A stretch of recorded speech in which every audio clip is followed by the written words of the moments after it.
ரிஷபராசியில் பிறந்தவங்களுக்கு மே மாதம் எப்படி இருக்கும், எப்படிப்பட்ட பொதுவான பலன்கள் நம்முடைய லைஃப்பில் நடக்கும் அப்படிங்கிறத தான் சுருக்கமாக பார்க்க போகிறோம். அப்படி பார்க்குற போது இந்த மாதம் மே 14ஆம் தேதி உங்களுக்கு தெரியும் குரு பகவானுடைய பெயர்ச்சி. இது வரைக்கும் உங்களுடைய ராசியிலே சஞ்சரிச்சிட்டு இருந்த குரு பகவான் உங்கள் ராசிக்கு 2ஆம் இடத்துக்கு வர்றார் கோச்சாரத்தில். அங்கே கிட்டத்தட்ட ஓராண்டுகள் சஞ்சாரம் பண்ண போகிறார். அடுத்தபடியாக குரு பகவான் பயிற்சியான ஒரு 4 நாட்கள் கழித்து ராகு கேது பயிற்சி. இது வரைக்கும் உங்கள் லாபஸ்தானத்தில் சஞ்சரிச்சிட்டு இருந்த ராகு பகவான் உங்களுடைய ராசிக்கு 10ஆம் இடத்துக்கு வர்றார். கேது பகவான் உங்கள் ராசிக்கு 4ஆம் இடத்துக்கு வர்றார். ஆக சனி ஏற்கனவே உங்களுடைய ராசிக்கு லாபஸ்தானத்தில் இருக்கார். ஆக இந்த குரு, சனி, ராகு, கேது இந்த கிரகங்களுடைய பயிற்சி, இவங்க இருக்கக்கூடிய இடம், இவங்க பார்க்கக்கூடிய பார்வை, இவங்க சஞ்சாரம் பண்ணக்கூடிய நட்சத்திர சாரம், இது அத்தனையும் கணக்கில் எடுத்துக்கிட்டு தான் இந்த மாதம் நமக்கு பலன் பார்க்குறோம். அப்படி பார்க்குற போது ஒரு பக்கம் இந்த மாதம் 14ஆம் தேதி வரைக்கும் உங்களுக்கு இறை அருள் தெய்வ அனுகூலம் இருக்குது.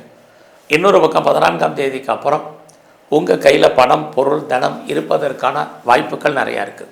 இதுக்கு முன்னாடி ரொம்ப கஷ்டப்பட்டிருக்கேன், உழைச்சிருக்கேன், கையில் பெருசாக ஒன்றும் இல்லை, பணமோ நகையோ இருப்பதற்கான வாய்ப்புகள் இல்லைன்னு யாரெல்லாம் ஃபீல் பண்ணுறீங்களோ இந்த மாதம் உங்களுக்கான கையில் பொருள் இருப்பதற்கான வாய்ப்புகள் நிறையா இருக்குது. அது மட்டும் இல்லை, யாரெல்லாம் பெரிய லெவலில் நகை வாங்கணும்னு ஆசைப்பட்டீங்களோ, நல்ல ஒரு ட்ரெஸ் மெட்டீரியல்ஸ், ஆடை ஆபரண சேர்க்கையில் வரணும்னு விருப்பப்பட்டீங்களோ கண்டிப்பாக இதெல்லாம் இந்த மாதம் 14ஆம் தேதிக்கு அப்புறம் உங்களுக்கு ஏதோ ஒரு விதத்தில் நடப்பதற்கான வாய்ப்புகள் உருவாகும். அது மட்டும் இல்லை, யாரெல்லாம் பேச்சையே தொழிலாக வச்சுருக்கீங்களோ உங்களுக்கு இந்த மாதம் 14ஆம் தேதிக்கு அப்புறம் அந்த பேச்சின் மூலமாக வருமானம், சம்பாத்தியங்கள் இது அத்தனையும் உங்களுக்கு இருக்குது.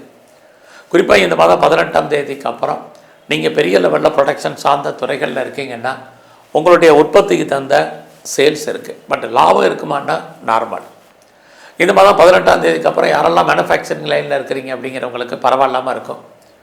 அதுலேயும் குறிப்பாக நீங்கள் விவசாயம் சார்ந்த துறைகளில் இருந்தீங்கன்னா ஓரளவுக்கு வருமானங்கள், சம்பாத்தியத்தை 18ஆம் தேதிக்கு அப்புறம் நீங்கள் ஏர்ன் பண்ணுவீங்க. ஆக இந்த மாதத்தில் நீங்கள் ஏதாவது முயற்சி பண்ணுறீங்க அப்படின்னா அந்த முயற்சி சக்ஸஸ் ஆகுமான்னா ஒரு பக்கம் சக்ஸஸ், இன்னொரு பக்கம் ஸ்ட்ரகிள், ரெண்டுமே இந்த மாதம் இருக்குது. ஏன்னா உங்களுடைய முயற்சி ஸ்தானத்தில் செவ்வாய் இருக்கார்.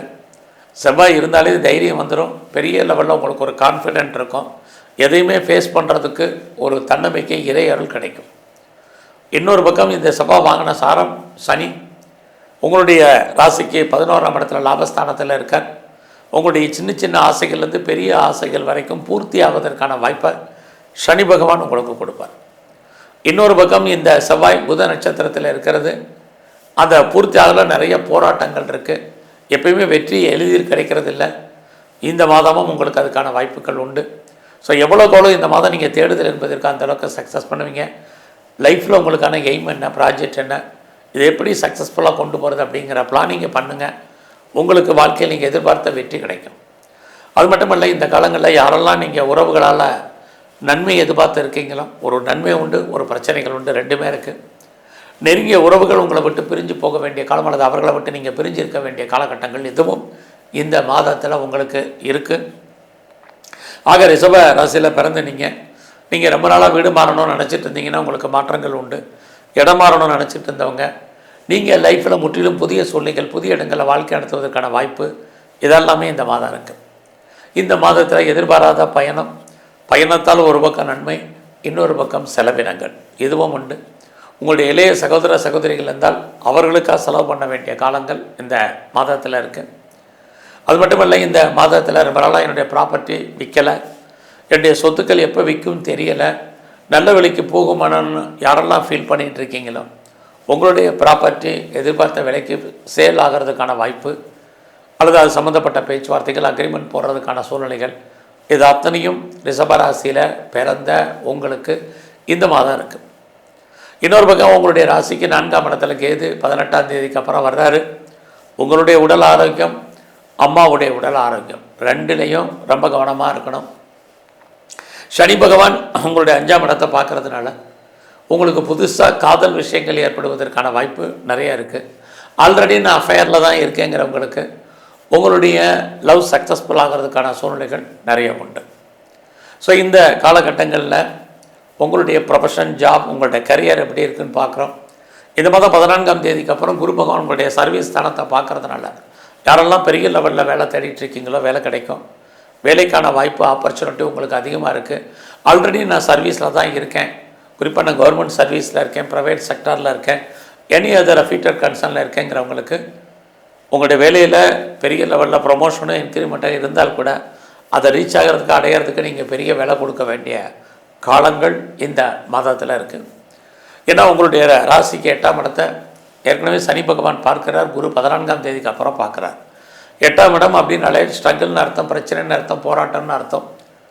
எதுக்கடுத்துமே போராடியே நம்ம வாழ்க்கையில் ஜெயிக்க வேண்டிய காலகட்டங்கள் இருப்பதற்கான சூழ்நிலையும் உங்களுக்கு இருக்குது. இந்த மாதத்தில் பெருசாக நீங்கள் யாருக்கும் சூரிட்டி கொடுக்கறது அவாய்ட் பண்ணுங்கள். செக்யூரிட்டி கொடுக்குற விஷயத்தில் யோசித்து செய்யுங்க. தேவையில்லாமல் கடன் வாங்கிறது, ஒரு கடன் அடைக்கிறதுக்கு இன்னொரு கடன் வாங்க வேண்டிய சூழ்நிலைகள் இதெல்லாமே இந்த மாதம் இருக்குது. இதெல்லாம் அவசியமா அப்படிங்கிறத யோசனை பண்ணுங்கள். கவர்மெண்ட் சம்மந்தப்பட்ட அத்தனை விஷயங்கள்லையும் கவனமாக இருங்க. இதெல்லாம் ரொம்ப முக்கியம். இன்னொரு பக்கம் குரு உங்களுடைய 6ஆம் இடத்தையும் 8ஆம் இடத்தையும் பார்க்குறதுனால ஹெல்த் கண்டிஷன் ரொம்ப முக்கியம்.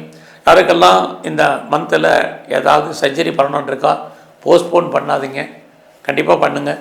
குறிப்பாக இந்த மாதம் 14ஆம் தேதிக்கு அப்புறம் சர்ஜரி வச்சுக்கோங்க. அதுலேயும் இந்த மாதம் 14ஆம் தேதிக்கு அப்புறம் வேலையில் நிறைய ஸ்ட்ரகிள் என்பது இருந்துக்கிட்டே இருக்கும். யாருக்கெல்லாம் டயபெட்டிக் இருக்குது, ஒபிசிட்டி இருக்குது, தைராய்டு ப்ராப்ளம் இருக்குது, நீரோ ப்ராப்ளம் இருக்கிறவங்க அடக்கி வாசிங்க. உடல் ஆரோக்கியத்தை பொறுத்த வரைக்கும் சின்ன பிரச்சனைலாம் நல்லா டாக்டரை கவனித்து பாருங்கள். இந்த மாதம் கணவன் மனைவி 2 பேர் கருத்து வேறுபாடுகள், சண்டை சச்சரவுகள் ஏற்படுவதற்கான வாய்ப்பு, குடும்ப ஒற்றுமையில் நிறைய ஸ்ட்ரகிள் பிரச்சனைகள், இது அத்தனையும் இந்த மாதம் உங்களுக்கு இருக்குது. நீங்கள் ஒருவேளை பிஸ்னஸ் பண்ணிகிட்டு இருந்தீங்கன்னா இந்த மாதம் அந்த பிஸ்னஸ் ஓரளவுக்கு பரவாயில்லாமல் இருக்கும். ஒருவேளை உங்களுடைய பிஸ்னஸில் பெரிய லெவலில் நீங்கள் யாரையாவது பார்ட்னர்ஷிப் சேர்த்து பண்ணிங்கன்னா பார்ட்னரும் லாபத்தை அடைவார், நீங்களும் ஏதோ ஒரு விதத்தில் லாபம் சம்பாதிப்பதற்கான வாய்ப்புகள் நிறைய உண்டு. ஸோ இந்த மாதத்தில் யாரெல்லாம் செகண்ட் மேரேஜுக்கு ட்ரை பண்ணுறவங்க கொஞ்சம் வெயிட் பண்ணுங்கள். வெளிநாட்டு தொடர்பில் நிறைய ஸ்ட்ரகிள் வந்தால் ஒன்றும் ஒரி பண்ணாதீங்க. உங்களை பொறுத்த வரைக்கும் இந்த மாதம் நடப்பது நன்மைக்கு நினைங்க. இன்னொரு பக்கம் உங்களுடைய 10ஆம் இடத்தை குரு பார்க்குறாரு, ராகு அங்கே வரப்போகிறார். ஒரு பக்கம் உங்களுடைய அந்தஸ்து கூடும், புகழ் கூடும், பெரிய மனிதர்களுடைய நட்பு உங்களுக்கு உருவாகும். ஒரு பெரிய நீங்கள் இண்டஸ்ட்ரியில் ஆரம்பிக்கணும், ஒரு தொழில் முனைவோராக வரணும்னு நினைக்கிறவங்க, அல்லது ஒரு ஸ்டார்ட் அப் கம்பெனி ஆரம்பிக்கணும்னு நினைக்கிறவங்க தாராளமாக ஆரம்பிங்க. ஆல்ரெடி நான் ஆரம்பித்து ஃபீல்டில் இருக்கேங்கிறவங்க லாபத்தையும் வருமானத்தையும் சம்பாதிப்பதற்கான வாய்ப்பு நிறையா உங்களுக்கு இருக்குது. இந்த மாதத்தில் நல்ல நட்பு வட்டாரம் உங்களுக்கு உருவாகும். உங்களுடைய நண்பர்களால் உங்களை வாழ்க்கையில் ஏற்றம் முன்னேற்றம் இருக்குது. உங்களுக்கு மூத்த சகோதரர் இருக்காங்க அல்லது ஏதோ விதத்தில் சகோதரி இருந்தால் அவர்களால் உங்களுக்கு மகிழ்ச்சி. பிரிஞ்சு போன குடும்பங்கள் ஒன்று சேர்வதற்கான வாய்ப்புகள் இதையெல்லாம் இந்த மாதம் உங்களுக்கு இருக்குது. ஸோ இந்த மாதத்தில் நீங்கள் பெரிய லெவலில் ஷேரில் இன்வெஸ்ட்மெண்ட் பண்ணுறது, ட்ரேடிங் பண்ணுறது, ஆன்லைன் பிஸ்னஸ் பண்ணுறது எல்லாத்துலேயும் அடக்கி வாசிங்க. எல்லாமே லாபத்தை கொடுக்குற மாதிரி ஒரு தோற்றம், பெருசாக லாபம் இல்லை. ஆக இந்த காலங்களில் விட்டதை பிடிக்கணும் பெருசாக ஆசைப்படாதீங்க. என்ன கிரகங்கள் உங்களை டெம்ப்டேட் பண்ணிகிட்டே இருக்கும், அதில் ஏமாந்துடாதீங்க. குறிப்பாக யாருக்காவது நான் முதலே சொன்ன மாதிரி பணம் காசு கொடுத்தீங்கன்னா அது வருவதற்கான வாய்ப்புகள் ரொம்ப குறைவு. இந்த மாதத்தில் உங்களுடைய உழைப்பு அடுத்தவருக்கு லாபம், உங்களுக்கு பிரயோஜனம் அல்ல. நீங்கள் கலைத்துறையில் இருந்தீங்கன்னா புகழ் அந்தஸ்து இருக்குது, அந்தளவுக்கு உங்களுக்கு அதில் வருமானம் இருக்கான்னா இந்த மாதம் சுமார். நீங்கள் அரசியலில் இருக்கிறவங்க ரொம்ப கவனமாக இருங்க. யாரெல்லாம் விளையாட்டுத்துறையில் இருக்கீங்களோ பெரிய லெவலில் பாப்புலாரிட்டி இருக்குது, பட் பொருளாதாரம் சுமார். இந்த மாதத்தில் நீங்கள் எங்கெல்லாம் முழுமுதற் கடவுள் விநாயகர் இருக்கார், அவரை நல்லா வழிபாடு பண்ணுங்கள். அது மட்டுமல்ல, இனி வரும் காலங்களில் துர்க்கையும் காளியும் தரிசனம் பண்ணுங்கள். பெருமாள் ஸ்தலத்தில் இருக்கக்கூடிய நரசிம்மருடைய வழிபாடை அதிகப்படுத்துங்க. உடல் ஆரோக்கியம் நல்லா இருக்கும். நன்றி. வணக்கம். கடவுள் அருள் டிவியை பார்த்தமைக்க நன்றிகள். மேலும் இது போன்ற தகவல்களை தெரிந்து கொள்ள கடவுள் அருள் டிவியை சப்ஸ்கிரைப் செய்யுங்கள். மறக்காமல் பெல் ஐக்கானை கிளிக் செய்யுங்கள்.